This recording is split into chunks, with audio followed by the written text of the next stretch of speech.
Assalamualaikum warahmatullahi. Ketemu lagi kita dalam kajian ilmu kalam kali ini.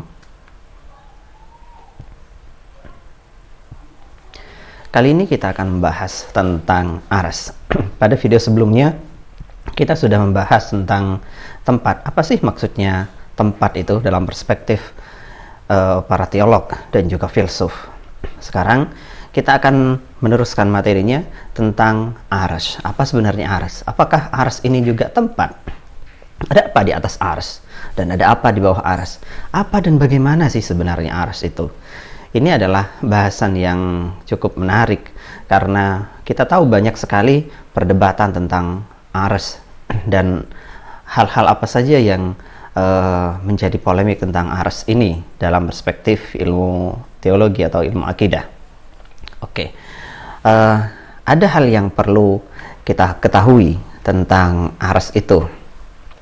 Yang pertama, yang mutlak harus kita yakini bahwa arsy adalah salah satu makhluk dari sekian banyak makhluk Allah. Jadi arsy itu makhluk. Makhluk artinya sesuatu yang asalnya tidak ada, kemudian dibuat menjadi ada. Ini penting untuk menjawab. Ada sebagian tokoh yang berasumsi, ya, saya mengatakan asumsi karena sebenarnya tidak ada dalil, hanya asumsi saja asumsinya. Dia berasumsi bahwa Allah itu selalu istawa atas arsy.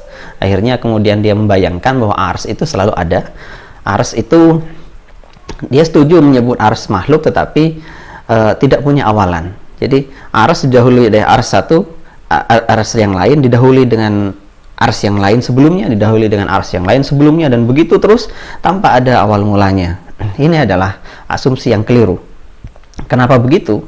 Karena sudah jelas ada hadis yang menjelaskan bahwa arsy itu sebelumnya memang tidak ada sama sekali, tidak ada arsy. Kita sudah menyinggung sebelumnya hadis bahwa Nabi Muhammad SAW pernah bersabda, "Kana Allah walam yakun syai'un ghairuh." Allah itu sudah ada dan tidak ada apapun selainnya. Dalam arti Allah betul-betul sendirian di awal mulanya sebelum makhluk apapun tercipta.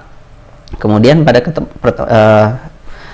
kesempatan kali ini saya ingin menukil satu hadis lain yang menguatkan tentang itu, yaitu hadis yang diriwayatkan oleh Imam Ahmad, ya, dari jalur Waqi' bin Udus, dari pamannya yang bernama Abi Razin.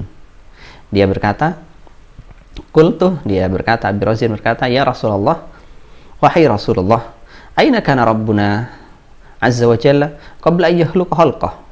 Di manakah Tuhan kami sebelum ia menciptakan makhluknya, sebelum ia menciptakan ciptaannya? Qala, Rasulullah menjawab, "Kana fi ama." Allah itu berada dalam ama. Ma tahtahu hawa wa ma fawqahu hawa. Di bawahnya itu tidak ada udara, di atasnya tidak ada udara. Ini penafsiran Rasul tentang ama. Tsumma khalaqa arsyahu 'alal ma. Kemudian Allah menciptakan arsy-Nya di atas air. Artinya apa? Allah di dalam ama, kemudian barulah Allah menciptakan arsy. Artinya apa? Artinya sebelumnya sama sekali tidak ada arsy. Ini membuktikan bahwa asumsi sebagian tokoh yang mengatakan arsy itu selalu ada dari awal karena arsy itu adalah tempat istawa Allah. Nah, ini adalah sesuatu yang sama sekali tidak berdasar. Jadi harus kita yakini bahwa arsy adalah makhluk seperti makhluk yang lain yang ia dibuat oleh Allah dari sebelumnya tidak ada menjadi ada. Kemudian apa yang dimaksud ama? Nah, ini ama itu kalau diterjemah secara literal, kita buka kamus maksudnya ama itu apa, maka kita akan dapati ama itu salah satu artinya adalah awan tipis, awan putih yang tipis itu ama. Tetapi bukan itu yang dimaksud dalam hadis ini, bukan, karena awan putih itu adalah makhluk. Kita tahu awan itu adalah makhluk, bukan itu. Kalau diartikan begitu maka bertentangan dengan hadis sebelumnya, karena Allah walam yakun syai'un ghairuh. Jadi yang dimaksud ama itu bagaimana? Ada penjelasan yang bagus dari Imam Al-Hafidh Ali Al-Qari yang beliau menukil dari Al-Qadi bahwa al-murad bil ama ma la taqbalul awham wa la tudrikuhul uqul wal afham, katanya. Ama itu adalah sesuatu yang tidak bisa diterima oleh imajinasi dan tidak bisa digapai oleh akal dan pemahaman. Nah, ini jadi sesuatu yang betul-betul tidak dapat dimengerti, tidak dapat diimajinasikan oleh akal manusia. Abbaru an adamil makan bima la yudraku wa la yutawahham.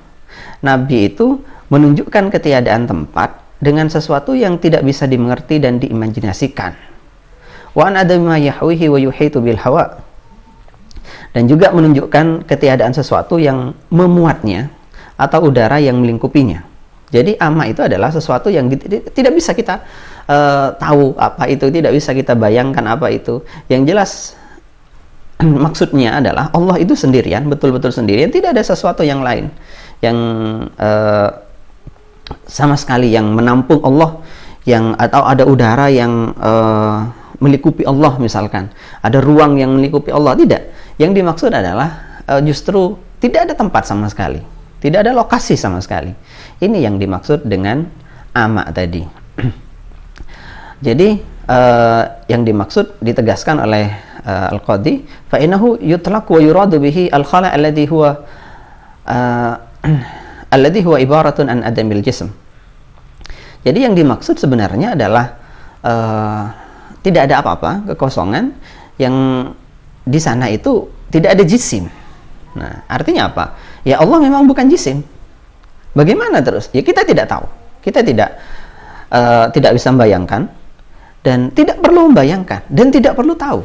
Karena ini adalah wilayah yang gaib, wilayah yang sepenuhnya tidak ada info bagi kita. Jadi kenapa kita harus takalluf membahasnya, apalagi membayang-bayangkannya? Seolah Allah itu di mana ya? Kalau tidak ada tempatnya bagaimana? Kalau sendirian bagaimana? Mana bisa ada wujud kalau tidak ada apa-apa? Kalau bukan jisim bagaimana? Ini pertanyaan-pertanyaan dari orang yang terlalu banyak membayangkan Allah, terlalu banyak mengimajinasikan Allah. Seolah Allah itu adalah makhluk. Padahal kita tahu Allah itu bukan makhluk. Allah itu tidak bisa dibayangkan, tidak bisa dikiaskan dengan makhluk apapun itu, termasuk makhluk yang ada dalam imajinasi kita. Allah juga tidak bisa dibayangkan sedemikian. Nah, lalu kenapa Nabi menggunakan istilah ama atau dalam bahasa juga bisa diartikan sebagai awan putih itu? Kenapa? Liyakuna aqrab ila fahmi sami. Maksudnya supaya pendengarnya itu lebih mudah faham. Jadi ini adalah ilustrasi bahwa sebetulnya Allah itu sendiri tidak ada apapun yang memuatnya, tidak ada udara di atasnya, tidak ada udara di bawahnya. Artinya tidak ada tidak ada apapun, betul-betul tidak ada, Allah sendirian, maksudnya begitu. Dan ini mudah untuk dimengerti. Oke, ini satu poin. Kemudian poin berikutnya yang perlu kita ketahui dari arsy adalah lokasi arsy itu di mana? Dalam untuk hal ini kita tidak bisa pakai akal, tidak bisa, karena ini adalah info gaib, harus memakai wahyu. Dalam hal ini ada satu hadis diriwayatkan oleh Imam Bukhari yang mengatakan inna fil jannah mi'ata darajah. Sungguhnya surga itu mempunyai 100 derajat, 100 tingkat. A'addahullah lil mujahidin fi sabilih. Allah Subhanahu wa taala mempersiapkan surga itu yang dengan 100 derajat itu untuk orang-orang yang berjihad di jalan Allah. Kullu darajatain ma bainahuma kama bainas sama wal ard. Jadi jarak antara derajat yang satu dengan derajat yang lain yang 100 itu adalah jarak antara bumi dan langit. Jadi sangat-sangat jauh. Terus poin kita adalah terusannya fa idza sa'altumullah fas'aluhu al-firdaus. Kalau kamu ingin meminta kepada Allah, maka mintalah firdaus. Mintalah surga firdaus. Kenapa? Fa innahu awsatul jannah. Karena surga firdaus itu ada di tengah-tengah jannah, tengah-tengah surga. Ini adalah pusat sentral, lokasi sentral dari surga itu adalah firdaus namanya. Dan itu wa'alal jannah. Dan itu tempat yang di surga yang paling tinggi, yang paling bagus, yang paling mewah, yang paling mewah. Dan wa fawqahu Arsyur Rahman, dan di atas Firdaus itu adalah ars Allah yang Maha Rahman. Wa minhu tafajjaru anharul jannah, dan dari ars itu kemudian mengalir sungai-sungai surga seluruhnya. Jadi maksudnya lokasi Ars itu di mana? Kita punya gambaran di sini. Lokasi Ars itu ada di atas surga Firdaus. Tentu dengan jarak yang luar biasa jauh, tetapi Nabi menggambarkannya begitu. Ya sudah, kita terima info ini. Di atas surga Firdaus, surga yang paling mewah, begitu. Oke, itu lokasinya. Kemudian bagaimana Ars itu bisa ada di atas surga Firdaus? Jawabannya diterangkan dalam Al-Quran. Ars itu dipikul oleh malaikat. Bismillahirrahmanirrahim. Wal malaku ala arja'iha yahmilu arsya rabbika fawqahum yawma idin samaniyah. Dan malaikat-malaikat itu berada di berbagai penjuru langit, dan pada hari itu 8 orang malaikat memikul ars Rabbmu. Ada 8 orang memikul ars Allah di atasnya. Oke, jadi ars itu dipikul, ya. Ars itu dipikul oleh malaikat. Nah, ini yang berikutnya, malaikat yang ukurannya sangat-sangat gigantik, ya, bukan hanya besar tapi gigantik, besar sekali, luar biasa besar. Dan itu yang memikul ars. Jadi ars ini bersentuhan, di bagian bawahnya bersentuhan dengan malaikat yang memikulnya. Jadi adalah makhluk biasa, cuman ukurannya sangat besar dan di bawahnya disentuh oleh malaikat. Jadi ya biasa saja, makhluk sebagaimana makhluk yang lain. Kemudian berapa besar ars ini? Berapa besar? Ada gambaran yang disebutkan oleh Nabi dalam suatu hadis riwayat Ibnu Hibban. Beliau mengatakan kepada sahabat Abu Dar, "Ya Abu Dar, wahai Abu Dar, mas samawati sab'u ma'al kursi illa kahalqatin mulqatin bi'ardin falah." Jadi langit yang 7 itu kalau dibandingkan dengan kursi, al-kursi itu seperti cincin yang dilempar di padang pasir. Jadi cincin yang kecil itu adalah al-kursi, padang pasirnya adalah terbalik. Padang pasirnya adalah al-kursi, cincinnya adalah langit, 7 langit itu. Kemudian wa fadlul arsi 'alal kursi ka fadlil falah 'alal halqah. Kemudian ukurannya ars itu kalau dibandingkan dengan kursi seperti besarnya padang pasir di atas cincin itu. Jadi kursi sendiri itu sama seperti cincin di atas padang pasir. Jadi jauh lebih besar. Kita tidak bisa bayangkan besarnya. Jadi sangat besar. Jauh lebih besar dari langit dan bumi. Sekian kali lipatnya kita tidak bisa bayangkan. Oke, itu perumpamaannya. Oke, dari sini kita bisa tahu bahwa ars itu sangat besar, makhluk yang sangat besar, bahkan makhluk yang paling besar. Oke, tapi di bagian bawahnya tetap bisa dipikul oleh malaikat. Oke, jadi di poin ini kita tahu bahwa ada beberapa pendapat yang mengatakan ars itu sebenarnya adalah lingkaran yang memuat alam semesta. Nah, ini pendapat yang tidak berdasar, pendapat dari sebagian filsuf. Tidak berdasar karena ars ini dipikul, ada yang mikul. Oke, dalam poin ini itu poinnya. Kemudian sekarang yang paling menarik dari ini, kalau di bawahnya kita tahu ada malaikat yang mikulnya, di bawahnya kemudian ada surga Firdaus, di bawahnya lagi ada surga-surga yang lain, ada kemudian ada langit yang 7 itu, kemudian ada dunia dengan ukuran yang jauh lebih kecil. Sekarang pertanyaannya, kalau di atasnya ars bagaimana? Apakah di atas ars itu ada ruang? Nah, ini yang paling menarik. Apakah di atas ars ada ruang atau ada tempat untuk sesuatu yang sekiranya bisa di atasnya, bisa berada di atasnya? Oke. Mungkin ada sebagian orang yang menjawab bahwa di atas ars tidak ada apa-apa karena ars itu adalah pembatas bagi dunia. Di atas ars itu hanya Allah, misalkan. Ada macam-macam orang bayangkan. Tetapi oke, kita buang semua bayangan-bayangan itu. Kita kembali lagi kepada dalil. Bagaimana dalil menjelaskan hal ini? Dalam suatu hadis dijelaskan, lama qadallahu al-khalq kataba fi kitabihi fahuwa indahu fawqal arsh. Inna rahmati ghalabat ghadabi. Ketika Allah Subhanahu wa taala memutuskan nasib manusia, memutuskan nasib makhluk hidup seluruhnya, kata fi kitabihi, Allah menulis dalam kitabnya.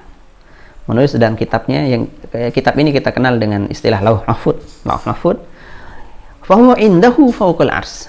Lauh mahfud ini di samping Allah atau di sisi Allah di atas arsy. Di sisi Allah di atas arsy, ini poinnya.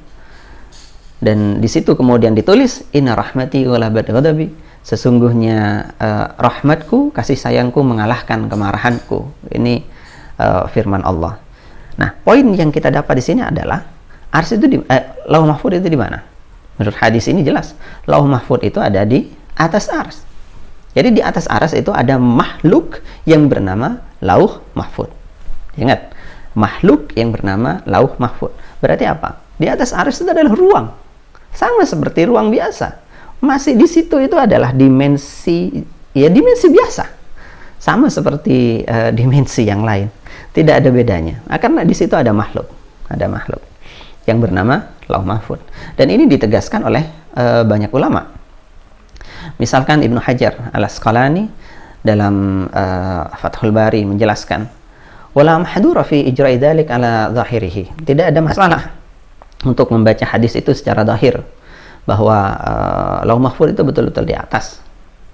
Karena li'anna arsya khalqun min khalqillah. Karena arsy itu adalah satu makhluk dari makhluk-makhluk Allah. Jadi tidak ada yang berbeda dari arsy. Kita tidak perlu membayangkan bahwa arsy itu seolah-olah bukan makhluk Allah, seolah-olah ya sangat-sangat spesial, itu bukan. Tidak perlu membayangkan itu. Karena arsy itu adalah makhluk seperti makhluk yang lain. Ya disentuh, ya dipikul, dan di atasnya ada sesuatu, dan itu biasa saja. Wa yuhtamalu, dan memungkinkan, kata Imam Ibnu Hajar Al-Asqalani Al-Hafidh, yuhtamalu, memungkinkan ayakun al-murad bi qawli fa huwa indahu ay dzikruhu aw ilmuhu fala takun al-indiyah makaniyah bal hiya isyaratun ila kamali kaunihi mahfiyan 'ala al-khalqi marfu'an 'ala hayzi idrakihim. Dan ada lagi kemungkinan bahwa yang dimaksud di sisi Allah, ya, di sisi Allah adalah pengetahuan atau pengetahuan tentang Lauh Mahfuz itu di sisi Allah. Jadi bukan berarti harus dipahami bahwa misalkan dipahami misalkan ini adalah Lauh Mahfuz, kemudian ini adalah Allah di sampingnya. Bukan begitu. Jadi indiah atau kebersamaan di sini bukan kebersamaan secara fisik seperti halnya kebersamaan saya dengan kursi di belakang saya ini, atau kebersamaan saya dengan catatan yang ada di sekitar saya misalkan. Bukan seperti itu. Karena bisa saja kebersamaan dengan Allah itu harus ditakwil. Sama seperti banyak ayat yang lain bahwa yang menyebutkan bahwa Allah itu bersama kaum yang baik, orang-orang muslim yang baik, Allah itu bersama orang soleh, Allah itu bersama manusia seluruhnya. Kebersamaan ini bukan berarti dibayangkan bahwa ini ada manusia kemudian di sini ada Allah misalkan. Ya, tidak seperti itu. Jadi kebersamaan ini hanya nisbat dalam arti Allah mengetahuinya. Dan ini berlaku, kaidah ini berlaku baik di sini, di alam dunia ini, ataupun di atas arsy sendiri. Ya, kaidah ini tetap berlaku. Tidak perlu ada yang dibedakan. Jadi jangan sampai ada pikiran begini.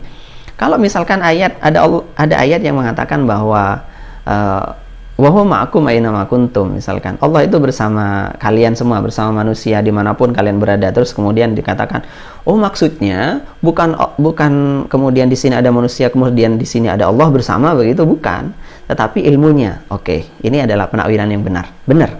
Tetapi kemudian ketika membahas arsy, ada Lauh Mahfuz di sini bersama Allah, bukan berarti terus ada Lauh Mahfuz di sini di atas arsy kemudian ada Allah di samping Lauh Mahfuz. Bukan. Artinya bisa saja Allah mengetahui apa isi dari Lauh Mahfuz. Yang itu kita sama sekali tidak tahu. Makhluk sama sekali tidak tahu, karena itu adalah rahasia Allah. Oke. Jadi begitu maksudnya. Kita tidak perlu melibatkan bayangan-bayangan liar dalam hal ini. Tapi yang jelas poinnya, di atas arsy adalah ruang yang ditempati oleh makhluk. Kemudian Imam Ibnu Hajar kemudian menjelaskan lagi, wal gharad minhu, dari yang dimaksud hadis itu adalah al-isyarah ila anna lauhul mahfuz fawqa al-arsy. Menunjukkan bahwa Nabi itu ingin menunjukkan bahwa Lauh Mahfuz itu ada di atas arsy. Itu yang ingin ditunjukkan oleh Nabi.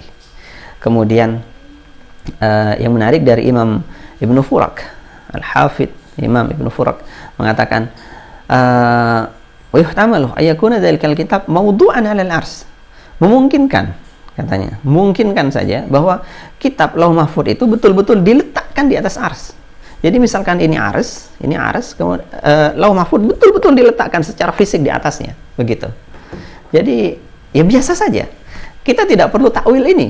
Kenapa? Karena yang dibahas adalah makhluk yang bernama ars, kemudian makhluk bernama ars, kemudian makhluk bernama Lauh Mahfuz. Jadi sama sekali tidak ada yang perlu bagaimana-bagaimanakan. Ya ada makhluk di atas makhluk yang lain, begitu saja. Ada jisim di atas jisim yang lain. Selesai masalah. Ala makna al-mumasah, dalam makna bersentuhan. Mungkin saja itu. Mungkin. Oke. Dan kemudian indiyahnya kebersamaan dengan Allah dalam arti ya Allah mengetahuinya. Allah mengetahui. Sama seperti ketika Allah mengatakan Allah bersama kita, berarti Allah mengetahui keberadaan kita. Begitu. Jadi itu adalah penafsirannya. Poinnya adalah di atas arsy ada makhluk. Dan itu berarti di atas arsy sendiri, di atas permukaan arsy adalah ruang, adalah tempat. Arsy itu adalah tempat bagi Lauh Mahfuz. Oke. Kemudian ada yang menarik di sini. Kalau kita baca kitab Fathul Bari, ya Fathul Bari Sahih Bukhari, ada yang ditaklik oleh seorang tokoh yang bernama Abdurrahman bin Nasir Al-Barrak.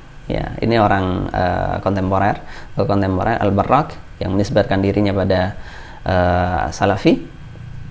Al-Barrak ini punya catatan yang menarik dalam Fathul Bari ini. Apa itu? Ia menjelaskan bahwa dia konteksnya menolak takwilannya Al-Khattabi, Imam Al-Khattabi, Al-Hafidh Al-Khattabi. Oke, sebenarnya kita tidak layak membandingkan Al-Barrak dengan Al-Khattabi yang imam besar dalam ilmu hadis. Tetapi ada catatan yang menarik di sini yang perlu saya kutip. Jadi ceritanya Al-Khattabi itu mentakwil indiyah Allah dengan ars itu, indiyah ars dengan Allah itu tadi, seperti yang saya jelaskan, bahwa bukan berarti bahwa Lauh Mahfuz itu kemudian ada di samping Allah secara fisik, Allah itu diartikan secara fisik, bukan begitu maksudnya. Ini Imam Al-Khattabi sebagaimana Ahlussunnah wal Jamaah yang lain mentakwil ayat itu, hadis itu. Nah, kemudian Al-Barrak itu membuat catatan, katanya yang buat takwil ini ada dua, katanya. Jadi al-hamil al-hada takwil, katanya, yang menyebabkan takwil ini ada dua. Nah, salah satunya adalah i'tiqadum tina'i yakuna syai'un ghairullah fawqal arsy. Ada keyakinan bahwa tidak mungkin ada sesuatu selain Allah di atas arsy, katanya. Dan ini kata dia Al-Barrak, la dalilalah, tidak berdasar. Artinya apa? Menurut Al-Barrak yang menisbatkan dirinya kepada Salafi ini, dia mengatakan bahwa di atas arsy itu tidak ada dalil yang mengatakan bahwa di atas arsy tidak ada makhluk. Artinya apa? Ya bisa saja di atas arsy ada makhluk. Karena arsy itu ya ruang biasa, tempat seperti biasa. Oke, deal. Berarti kita sepakat ya. Di atas arsy itu adalah tempat dan di atasnya adalah ruang seperti biasa. Jadi membahas arsy harusnya sama seperti kita membahas bumi, sama harusnya dengan kita membahas langit gitu. Sama semuanya. Yang membedakan hanya ukurannya saja yang luar biasa, besar. Begitu saja. Itu bedanya.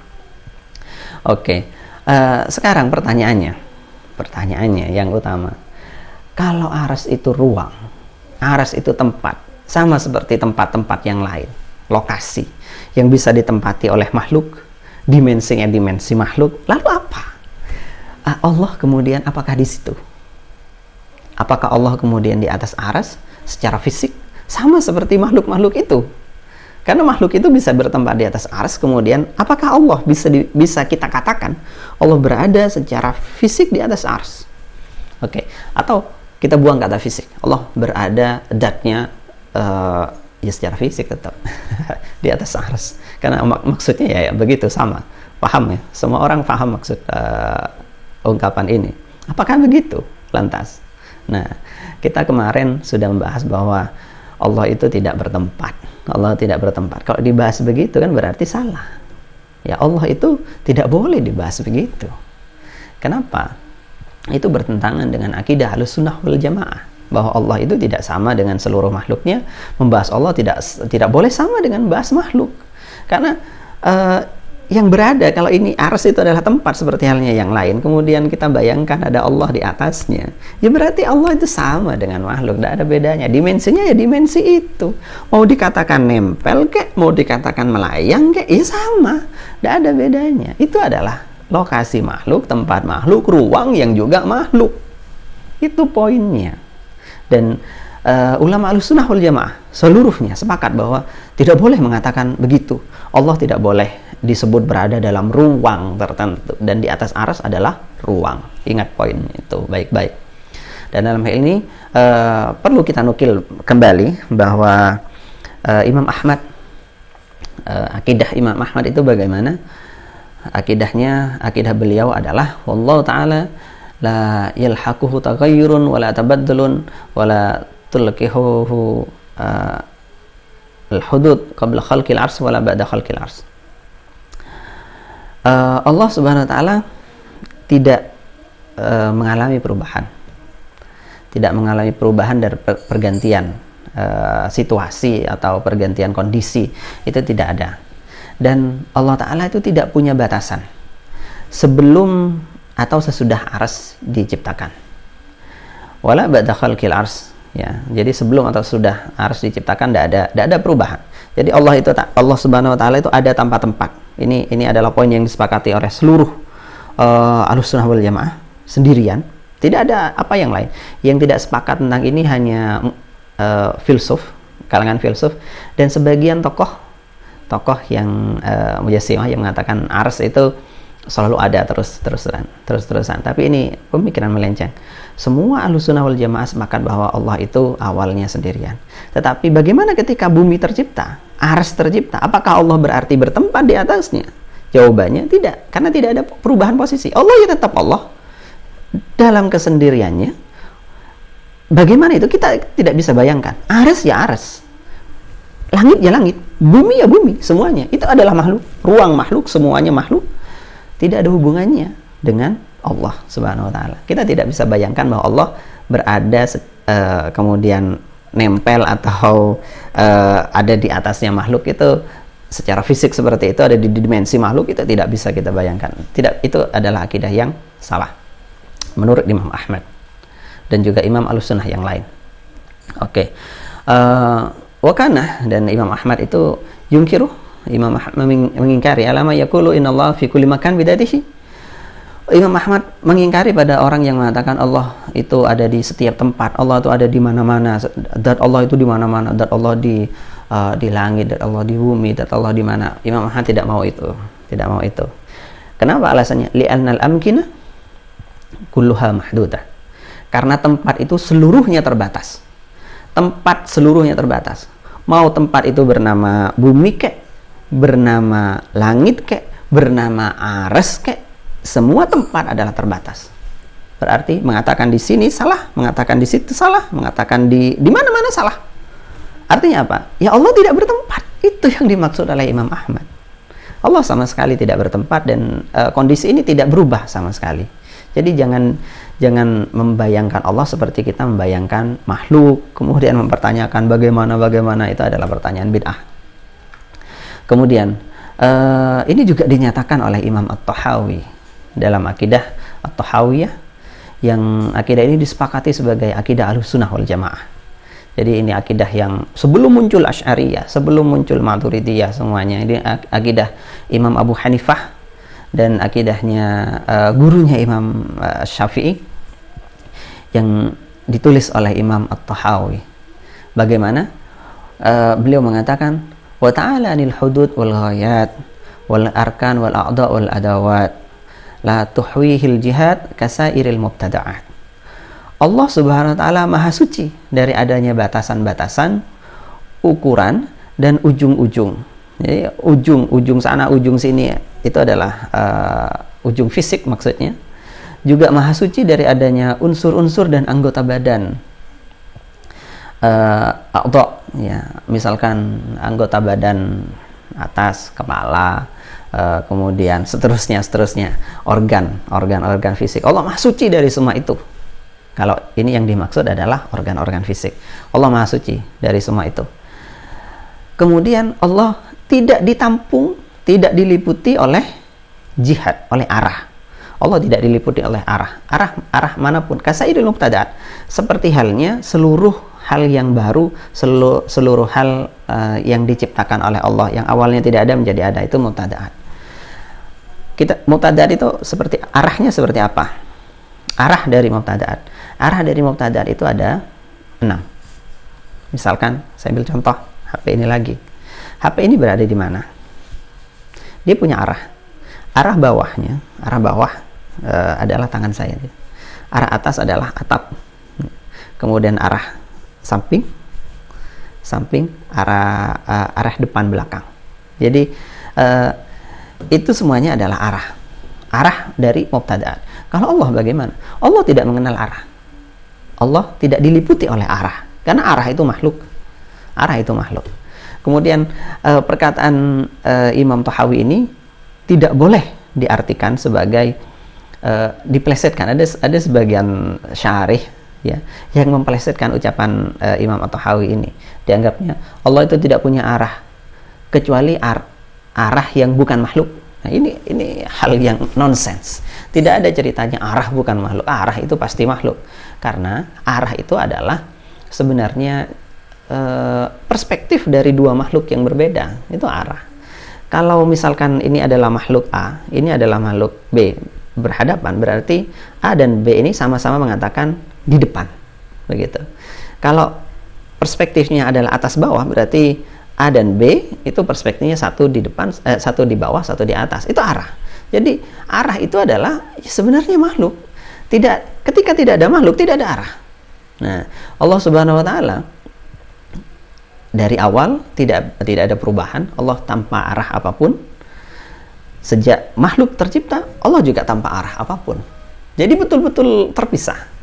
Bagaimana itu? Bagaimana kita bisa mengerti? Ya tidak usah dimengerti. Kenapa dipaksakan? Kenapa kok mau membayangkan Allah, mau mengerti Allah? Infonya tidak ada, ya sudah, imani saja begitu. Ini adalah akidah Ahlussunnah wal Jamaah. Yang mempertanyakan itu, yang kemudian ngotot, oh itu tidak mungkin, itu tidak masuk akal. Kalau tidak ada begitu kan berarti kan tidak ada, berarti kan ma'dum, berarti. Nah, itu adalah orang-orang yang menyimpang dari akidah Ahlussunnah wal Jamaah. Karena dia ingin menyamakan Allah, wujud Allah dengan wujud makhluk yang mubtada'at. Ya, ketika mubtada'at itu punya 6 arah, maka Allah harus punya 6 arah. Atau begini, mubtada'at punya 6 arah, terus kemudian Allah nggak usah 6 lah, tapi 1 saja misalkan, arah atas saja misalkan, yang lain di bawahnya sama. Itu tidak berdasar sama sekali. Itu hanya berdasarkan imajinasi belaka. Kemudian kalaupun ada dalil-dalilnya nanti kita akan kupas insya Allah dalam kesempatan yang lain. Semua dalil itu mau disebut berapapun, berapa ratus, itu penafsirannya ditafsiri dengan imajinasi. Kalau ditafsiri dengan baik, hasilnya tidak akan seperti itu. Oke, ini penafsiran Imam At-Tahawi. Kemudian bagaimana tentang istawa? Nah, kembali lagi, bagaimana tentang istawa? Kalau diartikan Allah berbeda dengan ars secara mutlak, tidak ada hubungannya begitu.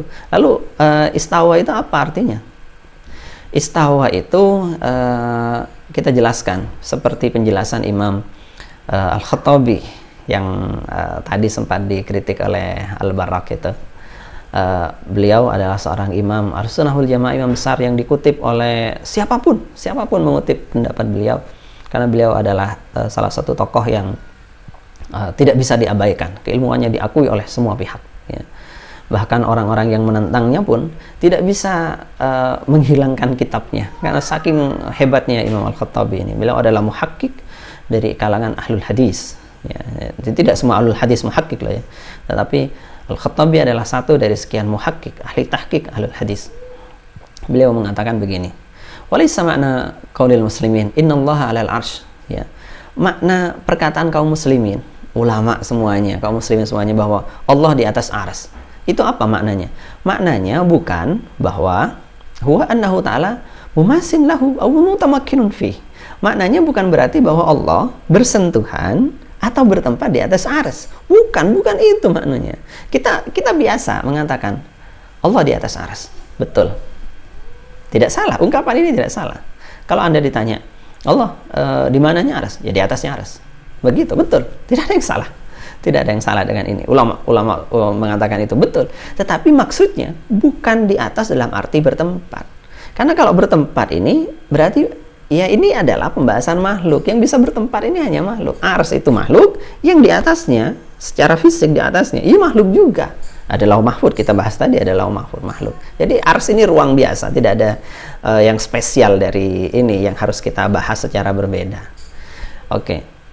Au mutahizun min jihatin min jihati.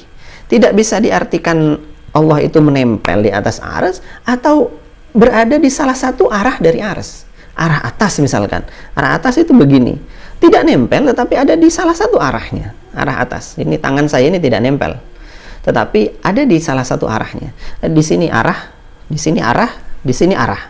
Jadi ini adalah arah-arah namanya.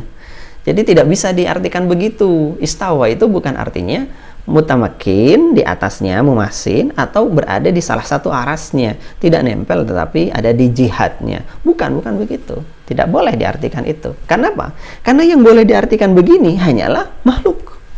Seperti lauh mahfud boleh, malaikat boleh. Nah, yang lain-lain boleh, bisa saja itu terjadi. Kemudian lakinnahu kata beliau, bainun min jami'il khalqihi. Tetapi Allah Subhanahu wa taala itu berbeda dari semua makhluknya. Berbeda. Artinya bain, beliau mengatakan bain, bukan kharij, bain. Bain itu artinya tidak ada kaitannya, tidak terkait. Artinya ulama salaf mengatakan ini untuk menolak faham bahwa Allah itu menyatu dengan makhluk, Allah itu merasuk dalam makhluk, gitu. Ada hulul, ada ittihad dan sebagainya. Itu yang ini bid'ah ini. Ini tidak benar. Allah itu tidak ada kaitannya dengan makhluk. Sama sekali tidak ada kaitannya. Itu bain.